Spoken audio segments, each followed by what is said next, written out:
from Vienna, and you were born there, but now you live in New York City. What made you stay in New York? Well, I went to New York and studied there, and then I left New York again and came back to Vienna, and then I went back to New York. And I don't know, I don't really stay anywhere. I'm constantly all over the place. But New York is a great place for me to work. That's why I go there. Can you imagine again moving soon to another country?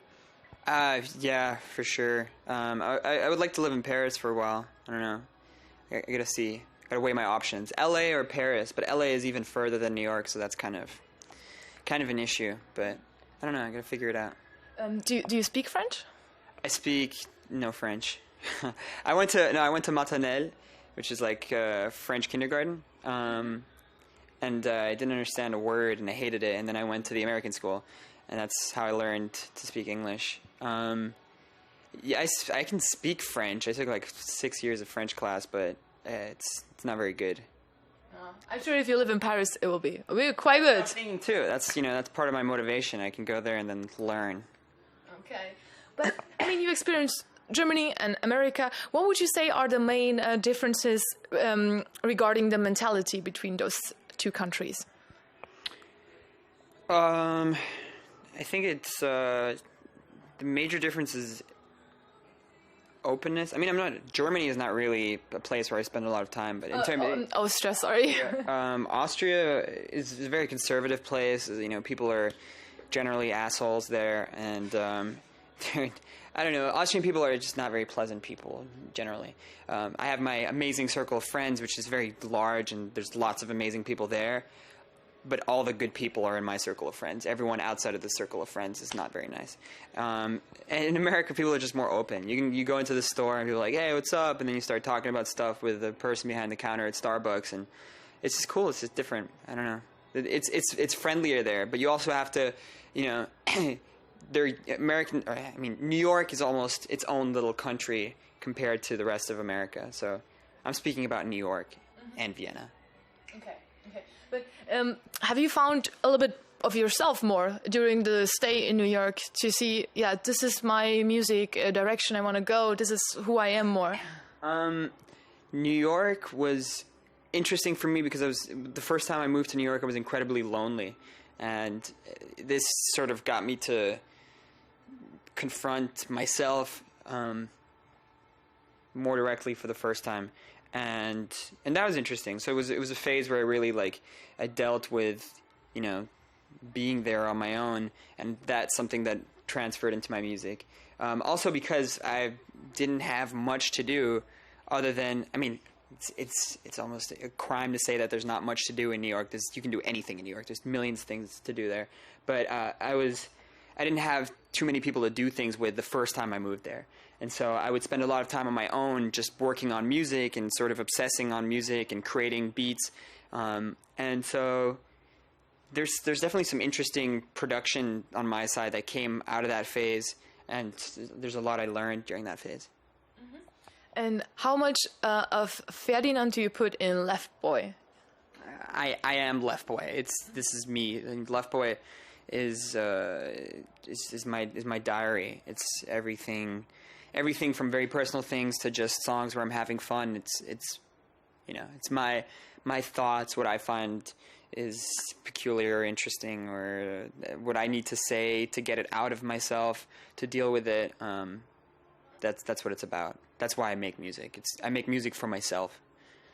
You know, some people put their diary under their bed, or you know, they try to put it somewhere where nobody finds it.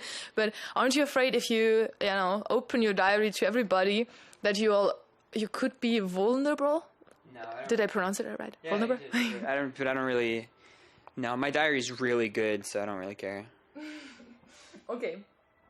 And do you find it sometimes difficult just to switch off? And you know, I mean, musicians always are present and have ideas, but can you just say, I'm just gonna chill, as you did maybe meditating?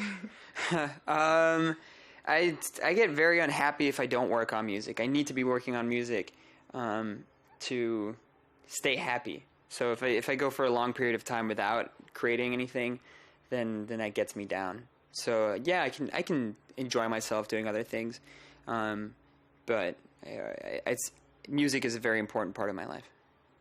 And you have some very talented parents too. Do you sometimes ask them for advice, musical advice?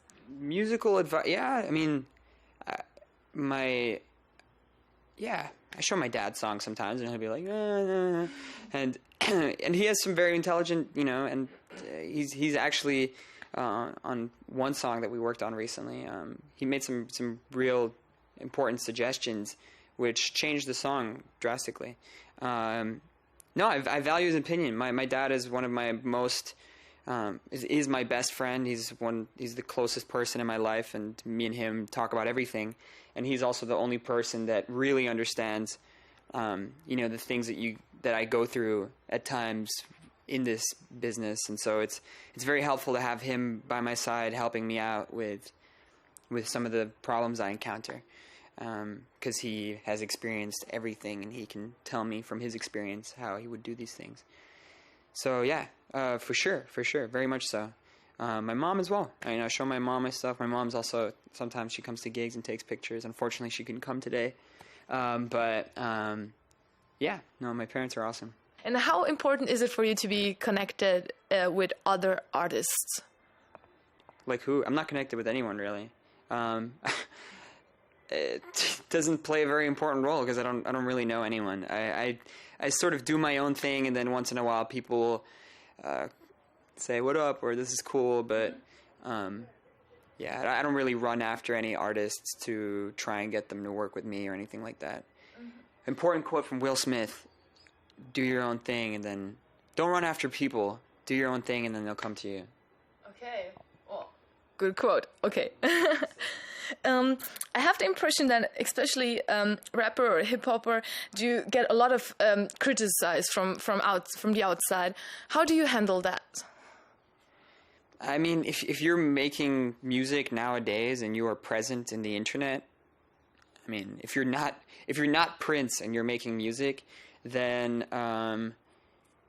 it's something you have to deal with. You have to get used to that. If you can't deal with it, there's people who can't deal with it, and then they step out of it. And sometimes it is difficult to deal with when you get overrun with negativity from people. But it just comes with it. You have to sort of you have to not give importance to the negatives, and you have to not give importance to the positives, and you just have to stay true to what you think is good. Because as soon as you start relying on what other people are saying, then you're lost. Because if you're like, oh, this is good because 4,000 people said this is good, then you're lost. And if you're like, this is shit because 4,000 people said it's shit, then you're lost too.